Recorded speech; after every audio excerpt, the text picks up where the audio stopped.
Welcome aboard this Air New Zealand flight. Shortly, we'll be winging our way to your next port of call.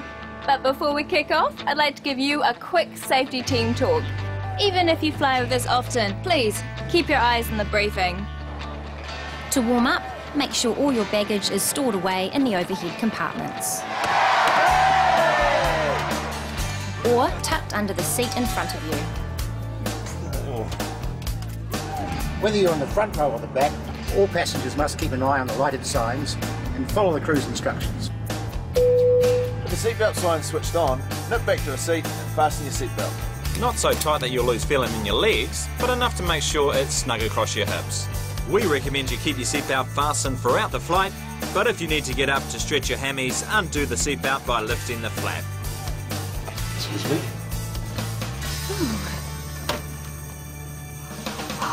If an oxygen mask should drop down in front of you, don't stop to ask why. Simply pull down on the mask, place over your nose and mouth, and tighten by pulling the elastic on both sides. Oxygen will flow through the mask automatically. If there are young ones around you, make sure you got your mask on before helping them out. Then look around, as there may be someone else who needs a hand. If an emergency were to happen during takeoff or landing, place your hands on your head with your elbows on the outside of your thighs and feet flat on the floor. Or crouch, touch, and brace yourself on the seat in front of you.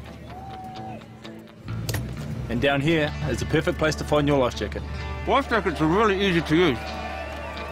Simply rip it out of the bag and put it over your head like this. Then clip the straps together and tighten. This thread tab inflates the life jacket, so only pull it once you leave the aircraft. If you need to inflate a little bit more, simply blow into the mouthpiece, like this. We'll also be on hand to provide life jackets for infants if needed. If you find yourself needing to smoke on this flight, consider yourself dropped. Smoking anywhere on the plane is not allowed, and we can't have that kind of disruption in the team. If you need to find your way out, even if it's all black, escape path lighting will lead you to the exit. Should we need to evacuate, support others around you who require help. Your crew are now pointing out the exits. It would pay to note that your nearest exit could be behind you, so have a quick look and count the number of rows to the exit. You'll find more information on the safety card in your seat pocket. Please turn off all electronic devices during takeoff and landing. Electronic devices such as mobile phones can interfere with aircraft systems and mustn't be used in flight unless you've switched them to flight mode. Finally, for takeoff, we ask that you place your tray table back, make sure your seat is upright and fasten your seatbelt. And then we'll be taking off without any more surprises. This is your pilot speaking. It's a pleasure having you all on the team today. Please sit back, relax and enjoy our great Kiwi service. From the airline that's crazy about rugby, kia ora and have a great flight.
30.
This program was made with the help of your broadcasting fee, so you can see more of New Zealand on air.